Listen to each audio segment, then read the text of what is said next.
Euh, j'ai d'abord été sculpteur pendant une vingtaine d'années, professionnel, et construit de très grandes sculptures. Et j'ai arrêté pour des raisons de famille, de santé. Après, ben, j'ai toujours aimé collectionner étant jeune, donc, mais surtout amateur d'art, donc aimer l'œuvre, aimer l'art plutôt que le collectionner dans le sens où on entend maintenant, qui est thésaurisé, et surtout placement, tout ça, et puis ce qui m'intéresse pas vraiment.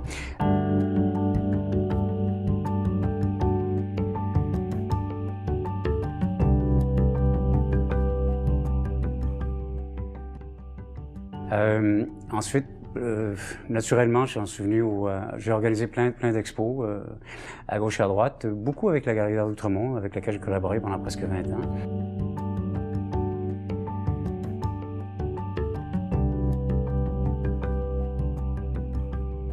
On est ici aujourd'hui dans l'espace de la salle où on expose Marginaux et francs-tireurs. Au départ, on devait avoir les deux salles, et puis est arrivé le décès inopiné, malencontreux de Daniel Herban, et j'ai proposé à son fils David de faire un hommage à son père avec des œuvres inédites, en fait, jamais vues auparavant, et des grands formats. Donc, on a cette première exposition-là dans la petite salle qui s'appelle Daniel Herban, la beauté de la laideur.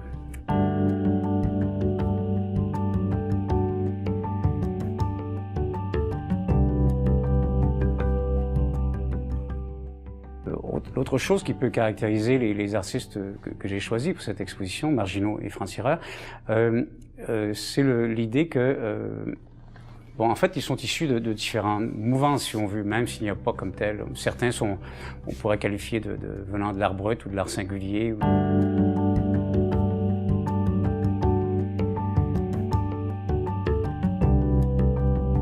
L'art outsider. D'autres du lowbrow ou bien très peu du street art dans les faits, parce que je n'aime pas beaucoup en général les résultats que nous démontre le street art. Mais donc des gens qui dessinent, en fait, des gens qui expriment, en fait, ils nous parlent dans leurs œuvres, on voit leurs angoisses, si on veut, en fait, leur phobie ou leur lubie ou leur folie. C'est ça qui m'intéresse dans une œuvre d'art. Vous savez, pour moi, je simplifie de façon assez radicale, mais une œuvre, d'abord, il faut qu'elle soit intrinsèquement une œuvre d'art de qualité, donc, et non pas un semblant de. Et donc, l'œuvre, elle est soit bonne ou mauvaise, elle est vraie ou elle est fausse, elle a une âme ou elle en a pas. Pour moi, c'est ça l'art, il n'y a rien d'autre.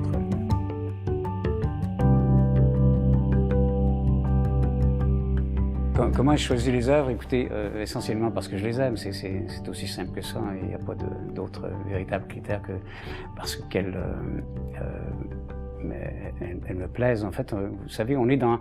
Pour moi, je suis un peu vieux jeu, mais ce qui m'intéresse, c'est ce qu'autrefois on appelait la beauté, mais pas dans le sens de joliesse ou de séduction ou lascive, je ne sais trop, mais de transcendance, en fait, ce que autrefois le grand art, on était dans la transcendance, donc une œuvre qui nous dépasse et puis voilà, à laquelle, lorsqu'on est confronté, on se demande ce qui se passe et puis on y revient parce qu'on est curieux de... Voilà.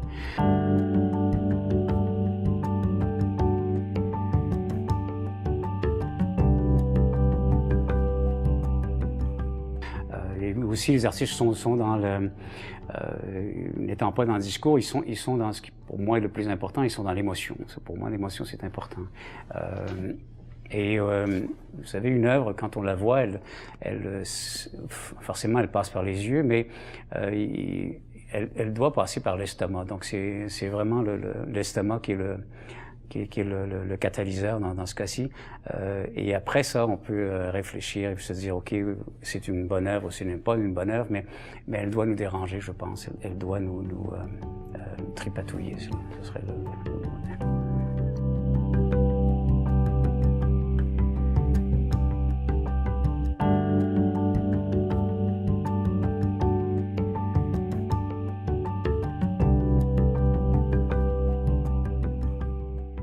l'art contemporain qui est dominant, moi, elle m'ennuie profondément parce que c'est essentiellement basé sur des textes verbeux et qui font très peu de sens lorsqu'on les lit, et qui sont souvent toujours les mêmes verbes et les mêmes mots qu'on met dans un collimateur et qu'on régurgite, et puis bon.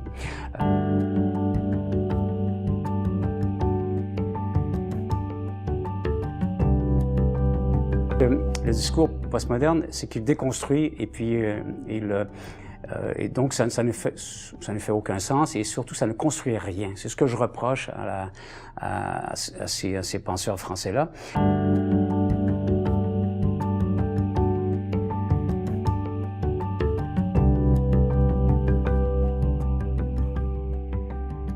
Donc l'art contemporain, très peu pour moi, dans la mesure où on est essentiellement, plus souvent qu'autrement, dans l'idée du conceptuel, et puis bon. Par contre, oui, je découvre, comme d'autres, tardivement, une dizaine d'années peut-être, l'art brut. Et pour moi, l'art brut me semble non pas une solution, mais certainement une piste intéressante, parce que, vous savez, les artistes d'art brut, la plupart du temps, quand on regarde l'histoire, en fait, c'est Dubuffet qui a théorisé là-dessus après la guerre, en découvrant justement des œuvres dans des institutions psychiatriques, des dessins de fous. Donc, au départ, on appelait ça l'art des fous. Mais bon, ce qui caractérise l'art brut, c'est cette espèce d'instinct, de force. Vous savez, une œuvre véritable, c'est celle qui pousse. Un artiste véritable, c'est celui qui est poussé par une force intérieure qui l'oblige à faire ce qu'il doit faire. Ce n'est pas raisonnable, parce que la dernière chose qu'on voudrait faire dans la vie pour soutenir sa famille, c'est d'être artiste. C'est pas, surtout au Québec, dans un petit marché comme on a ici. Donc, ce qui est voilà, la qualité de l'art brut en général, et de tous ces outsiders-là, les singuliers, c'est que ils ne pensent pas à faire carrière. Au départ, ils dessinent ce qui leur sort par les oreilles, par les tripes, et à travers les mains. Pour moi, c'est tout ça. C'est que j'ai rien contre, vous savez, le conceptuel comme tel, mais quelque part, ça passe par les mains. Et ça prend du métier. Et ça, c'est des milliers, des dizaines de milliers d'heures dans une vie, parfois 100 000 heures, des fois parfois plus. Mais c'est le travail. Ce qui fait la différence dans toute chose, c'est le temps qu'on passe. Vous savez, l'art, c'est beaucoup, comme disait, je ne sais trop qui, mais bon, c'est essentiellement de la sueur, du sang et des larmes, et très peu d'inspiration. C'est le travail, donc, qui fait la différence. Et ce que j'aime des artistes que j'expose ici, c'est parce que ce sont des gens qui travaillent de leurs mains, qui travaillent tous les jours, et puis qui ne nous emmerdent pas avec leur discours.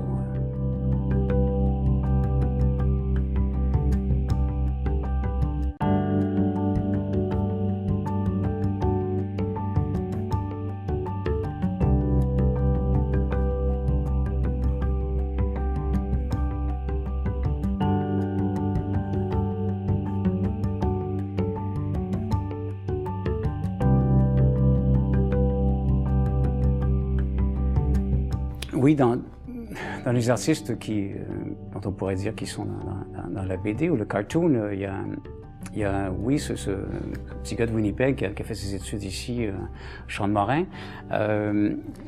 Et puis, je pense aussi à Arthur Desmarteaux, son nom de plume, Étienne Rochon, je crois, son vrai nom, et dont l'œuvre, une immense fresque de 12 pieds, s'appelle Labyrinthe neuronaux. Là, on est dans une espèce d'horreur vacouille, parce qu'il remplit l'espace complètement. On est quelque part à Montréal, dans un centre-sud, un peu comme pourrait illustrer curieusement Richard Beaulieu des fois dans ses BD, mais bon, donc complètement abracadabrant, et puis il faut l'avoir, voilà, pour le croire.